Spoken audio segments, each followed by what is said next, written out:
All right, let's talk about Dennis Gardeck. Now, you might be wondering, who is Dennis Gardeck? And that is a bit of a fair question, as he was an undrafted free agent from a few years back at this point, and has mostly been a special teamer. He actually he was named a Pro Bowl alternate as a special teamer at one point, but this season has kind of been where he's gotten a lot of attention. He's gotten this attention not due to his special teams play, because I don't know how you would make that happen, but because of his pass rushing ability, as he has actually had some pretty good numbers so far this season. If you look at his Pro Football Focus page right here, you're going to see that, 2023, his overall defensive grade is 87.1. That's actually good enough for the 10th best edge rusher in football so far through 3 weeks, in admittedly a small sample size. And that sample size is even smaller for Gardeck, as you see that the total snap count, just 94 snaps. Interestingly, in 2020,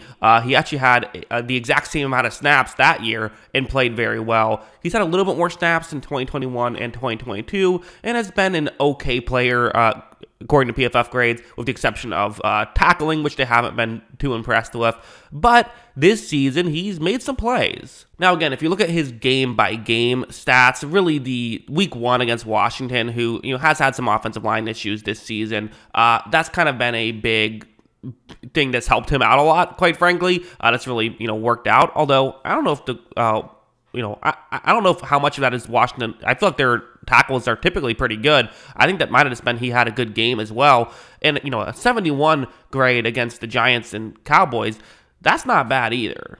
So what do we make of all this? Who is Dallas Gardeck? Is he a real player, or is he just some depth guy who's kind of, has a fun name? Well, I wanted to watch some film and talk about him. Right off the bat, we're going to start off with this play. And, going up against Dallas, this is not an easy level of competition offensive line-wise. Dallas seemingly always has good offensive linemen, and this year is no exception. This is going to be, this isn't necessarily their star player. I'll acknowledge that. This is Chuma Egoda. I don't know how to say his name, which isn't a great sign, but, third round pick a ways back now at this point. Not necessarily a star, more of a depth player. That's worth mentioning. But still, watch how when this play begins, you see how Gardeck's going to do what he typically does. He's going to use his speed to his advantage. That is something that he, when he's pass rushing, I feel he used to his benefit, for sure. He's not the biggest of players, but he did run a 4.5 40-yard dash, so for an edge rusher, that's certainly good.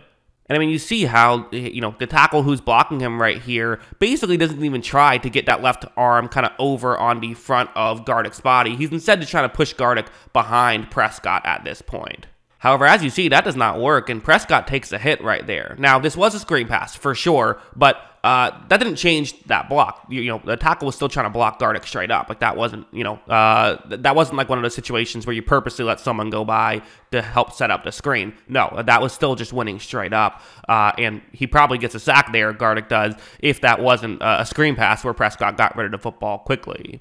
But okay, let's talk about a different tackle he's going up against. This is Terrence Steele, who I think is a pretty good tackle, had a good season last year, another former undrafted guy, so undrafted on undrafted here, but two good players, I would say. Also worth mentioning just where Gardeck is, he's almost set up, and this is one thing that's definitely interesting, is they kind of use him in unique ways. They have him play a decent amount of coverage, because again, he's like 240, 6 feet, like he is kind of that, one of those hybrid sizes of kind of, can just be sort of a small edge rusher, or can be, a bigger off-ball linebacker, kind of in that weird hybrid. Even, I'm not even sure if I would say a bigger off-ball linebacker, just kind of an average size off-ball linebacker, really. But watch out when this play begins, kind of gets this running start, and for someone with his speed, it makes sense, except Terrence Steele is kind of meeting him over. Good play by Terrence Steele. Like I said, Terrence Steele, a good player. But is this going to end well? Well, watch Gardeck, go back to the inside, and he's able to, again, get in position to tackle Prescott. Was half a second too late. If Prescott held on to the football for a little bit longer, if the coverage just held a little bit longer, or really, if Prescott didn't get to that check down as quick as he did, I would probably give more credit to Prescott than blame to the coverage unit. Then that would have been a potential pressure. Going over here, so this is kind of maybe the one negative, not one negative, but one of the negatives with Gardeck is going to be that I do kind of feel a little bit like with his over-reliance on the speed rush. This does happen where guys kind of sometimes catch on, and once they do, they can, figure out how to handle Gardeck, like what's happening right here. Watch how Gardeck's going to get to the outside, and you see right here that, again, he doesn't have the longest reach. This time the tackle that he's going up against does get the hand placement that he wants because he met him out there. It's just one of those things where it's like being able to pull off as many moves as possible has several different benefits. Sure, you can play to your opponent's weakness and stuff like that, but also it just makes you less predictable. And I do think that that is kind of an issue. It's not to say that even if you know a move is coming, sometimes you can still get beat by it for sure.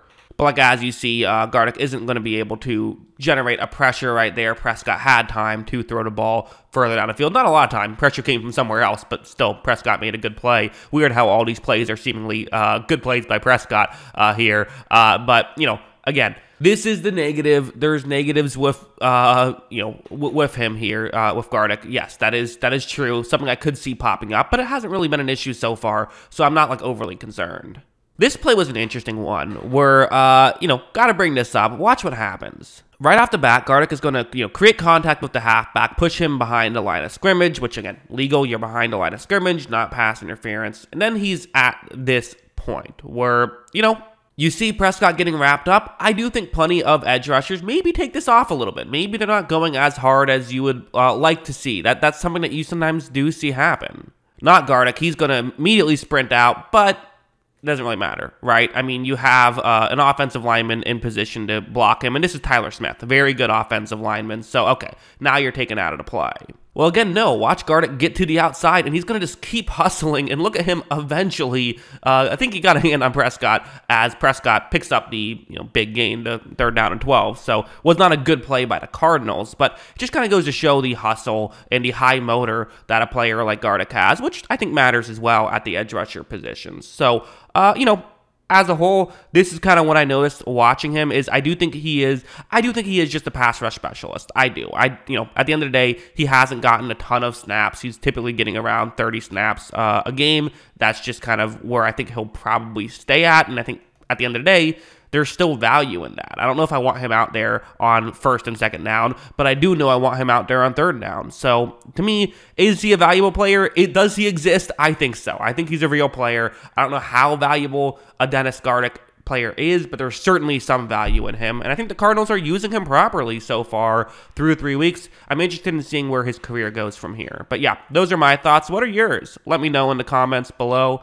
Always love hearing from y'all, and of course, as always, thanks for watching.